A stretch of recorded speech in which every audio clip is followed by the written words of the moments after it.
Kali ini kita akan bandingkan langsung Magic Keyboard dari Apple untuk iPad dan keyboard dari third party merek Gojodok yang lumayan viral juga. Harganya 1/6 dari harga ini. Ini harganya 6,5 jutaan. Saya cek per hari ini, yang ini di 1 juta, bahkan kadang bisa kurang. Kita lihat dari yang pertama, perbandingan boxnya. Yang Gojodok sedikit lebih besar. Saya taruh dulu ya, tadi saya udah keluarkan. Seperti ini perbandingan depannya. Kita lihat di sisi sini kosong, sini kosong, bawah juga kosong, atas juga kosong. Dari bawahnya seperti ini, hampir mirip ya untuk gambarnya. Terus di sini dijelasin juga untuk iPad apa aja, dan yang ini juga dijelaskan untuk iPad apa aja. Di sini sudah ada iPad Air 7 ya, berarti ini produksinya sekitar 2005-2006. Kalau yang ini masih yang agak lamaan. Nah, ini 2023. Perbandingan kardusnya seperti ini. Kalau di dalamnya, yang ini ada seperti biasa buku petunjuk, dan iPad-nya dilapisi spray seperti ini, ciri khas Apple. Untuk yang ini, nah seperti ini, ada buku petunjuk juga. Nah, kalau yang ini dia dilapisinnya pakai plastik seperti ini. Kita ambil saja. Terus di sebelah sini ada kabel chargernya. Ya, sebagai informasi, iPad ini connect menggunakan Bluetooth sehingga ada dedicated battery di sini. Sementara untuk yang ini dia menggunakan Pogo Pin. Kita langsung bandingkan side by side ya. Ini adalah yang Gojodok dan ini adalah yang dari Apple-nya. Oke. Terus terang dari sisi build quality, yang ini nggak kalah mirip ya, yang bahannya seperti ini.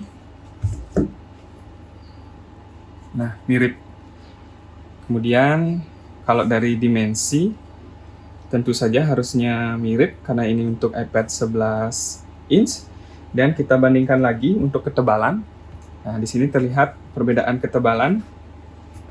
Kalau untuk yang Gojodok dia lebih tebal, sementara untuk yang Apple dia lebih tipis. Dan di sini juga ada seperti list, yang ini langsung plastik atau langsung bodinya. Kalau dari sisi sini sih lumayan sama ya. Dan kita bandingkan untuk trackpad-nya, teman-teman bisa lihat sendiri ukurannya kurang lebih sama. Dari tombol-tombolnya di sini sama. Nah, kemudian di sini ada sedikit perbedaan. Kalau yang dari Apple dia ada space di sini. Kalau yang ini dia padat. Dari sisi berat, kalau menurut saya, lumayan mirip. Kalau menurut saya lumayan mirip. Ini sedikit lebih berat, sedikit banget. Sebentar. Mirip sih, hampir 11-12. Sayangnya saya nggak punya timbangan, jadi perasaan aja ini lumayan mirip. Oke, dari sisi sini, di sini ada logo Apple. Kalau yang di sini tidak ada logonya. Walaupun saya tukar, ini tetap lebih black ya, lebih hitam. Mungkin karena umur juga. Dan kita balik lagi, lihat ke sisi dalamnya. Nah, kalau yang ini memang ada listnya. Kalau yang ini ada listnya, kalau yang ini enggak. Oke, di sini tombolnya sedikit lebih ramai. Di sini ada pengaturan cahaya dan lain sebagainya. Kalau yang di Apple-nya tidak ada. Yang ini punya dedicated baterai sendiri. Nah, dia nyala. Terus yang ini enggak, dia murni ngambil power dari iPad-nya. Jadi sebenarnya ada keuntungannya juga ini, karena dia pakai Bluetooth, jadi baterai iPad cenderung tidak akan lebih habis ketimbang memakai yang ini. Ini adalah perbandingan head to head dari keduanya. Teman-teman bisa menilai sendiri. Kita akan lanjut coba dengan iPad. Kita lanjutkan dari feel ngetiknya. Ini lumayan enak. Ini enak. Kalau dari berat tombol, nah yang ini lebih clicky. Kalau yang ini dia lebih mendem gitu ya. Tapi travelnya nih lebih dalam. Kalau ini lebih tipis. Sama-sama enak, tapi ini sedikit lebih keras, sedikit banget. Tapi sama-sama enak. Oke, kita coba sambungkan iPad. Kita tes magnet dulu ya. Nah, ini untuk yang Gojodok. Saya pegang iPad-nya. Oke, agak terlepas. Oke, terlepas. Kita coba ke yang Apple aslinya.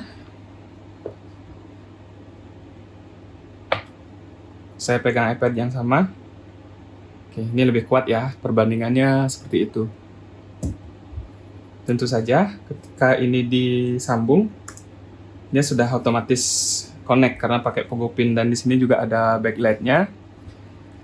Sama, di sini juga ada backlight. Bahkan ini bisa nyala tanpa connect ya. Terus bisa rubah-rubah backlight. Nih. Oke. Untuk yang Apple Magic Keyboard, kalau ditutup dia seperti ini ya. Nih, kurang lebih seperti ini. Jadi 2 kali iPad-nya. Oh ya, saya menggunakan iPad Air 7. Kurang lebih seperti ini. Ketika ditutup, nah, yang terpenting itu ketika dibuka untuk yang Magic Keyboard dari Apple itu enak banget ya mukanya, nggak susah. Tinggal kayak tangan langsung ketemu iPad, langsung dibuka seperti ini. Sementara untuk yang ini kita coba, ini tanpa iPad lumayan susah bukanya. Karena kalau yang di Magic Apple Keyboard itu dia dibantu sama yang ini ya, seperti jaritan ini. Kalau yang ini nggak ada, di bawahnya adanya cuma di atas saja. Oke, kita pasang di sini. Ketika ditutup dia seperti ini.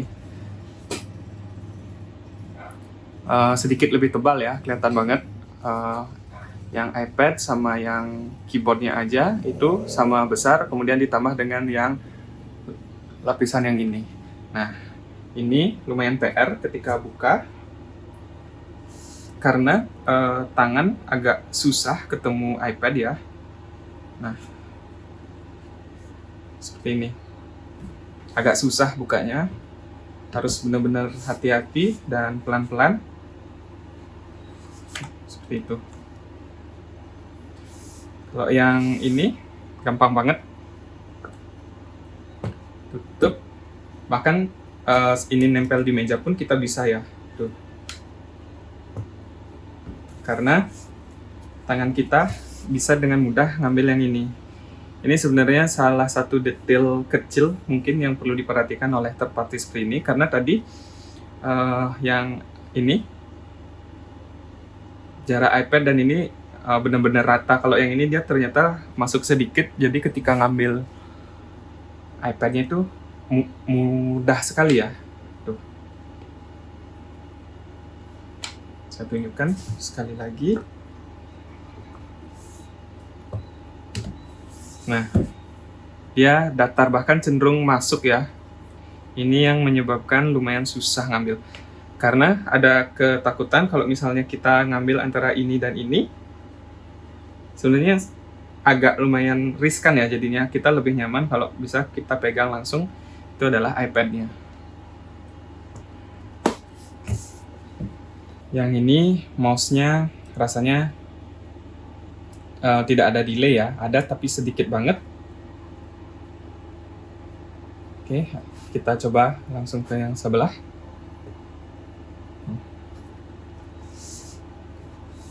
Nah, kalau untuk yang ini belum connect Bluetooth, jadi kita harus konekkan dulu. Di sini ada wireless keyboard. Oke. FN dan spasi itu untuk mematikan trackpad-nya, FN dan spasi lagi itu untuk menghidupkan. Sebenarnya ini kalau dibilang delay, lumayan delay, tapi kalau dibandingkan dengan yang Apple sebenarnya sih ini 11-12 sih, sedikit lebih delay yang ini. Tapi menurut saya dengan kembali lagi harga hampir 1/6-nya dari Apple, ini menurut saya sudah worth it sekali. Bahkan gesture-gesture yang seperti di iPad, trackpad sebelumnya itu mirip ya, pakai 3, kemudian 3 ke atas, kemudian kita coba buka setting, scrollingnya juga enak. Nah, di sini saya temukan sedikit trik. Contohnya kita sedang perbaiki tentang pointer ya, pointer control. Nah, kalau menggeser ini, Apple keyboard ini kita bisa menggunakan cara itu klik 2 kali, yang keduanya ditahan dan digeser. Tapi dengan iPad ini nggak bisa. Caranya itu adalah dengan mengklik, kemudian geser, atau dengan klik 2 jari. Jadi klik yang kedua itu langsung ditahan. Sebentar.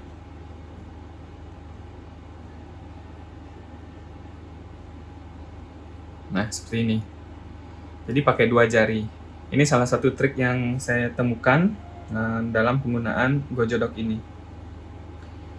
Menurut saya, ini tidak terlalu bermasalah, apalagi keyboard ini lumayan presisi.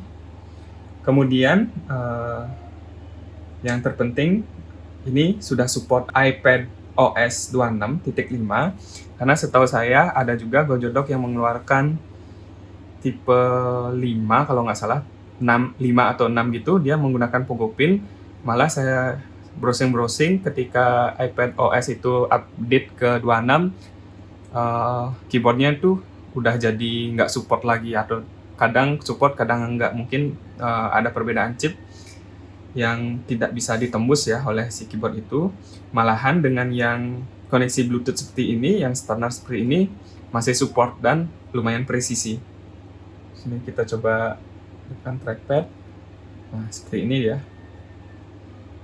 Nah, kalau settingan di Apple keyboardnya, saya biasanya pakai sini. Mungkin kalau yang GoJodock ini bisa di fullin ya, biar dia lebih kencang lagi. Nah, lebih enak sih. Oke, untuk kembali ke home itu, command home. Ini sama juga untuk yang Apple keyboardnya. Kita coba ngetik di sini. Tes lagi. Saya sedang mengetik menggunakan keyboard dari GoJodock. Ini lumayan enak ya untuk ngetiknya. Oke, kita coba bandingkan dengan yang Apple. Nah, sayangnya kalau kita lepas dan kita ngetik lagi, ini masih nyambung ya, kecuali kita matiin Bluetooth atau kita bisa matiin tombol yang ada di sini. Ini kalau kita ngetik, ya otomatis keluar virtual keyboardnya. Kalau kita langsung pasang di sini, dia langsung keluar, hilang virtual keyboardnya, terus ini ngetik. 11-12 sih, tapi ya memang ini sedikit lebih enak, tapi nggak dipungkiri juga ya, harganya lumayan tinggi.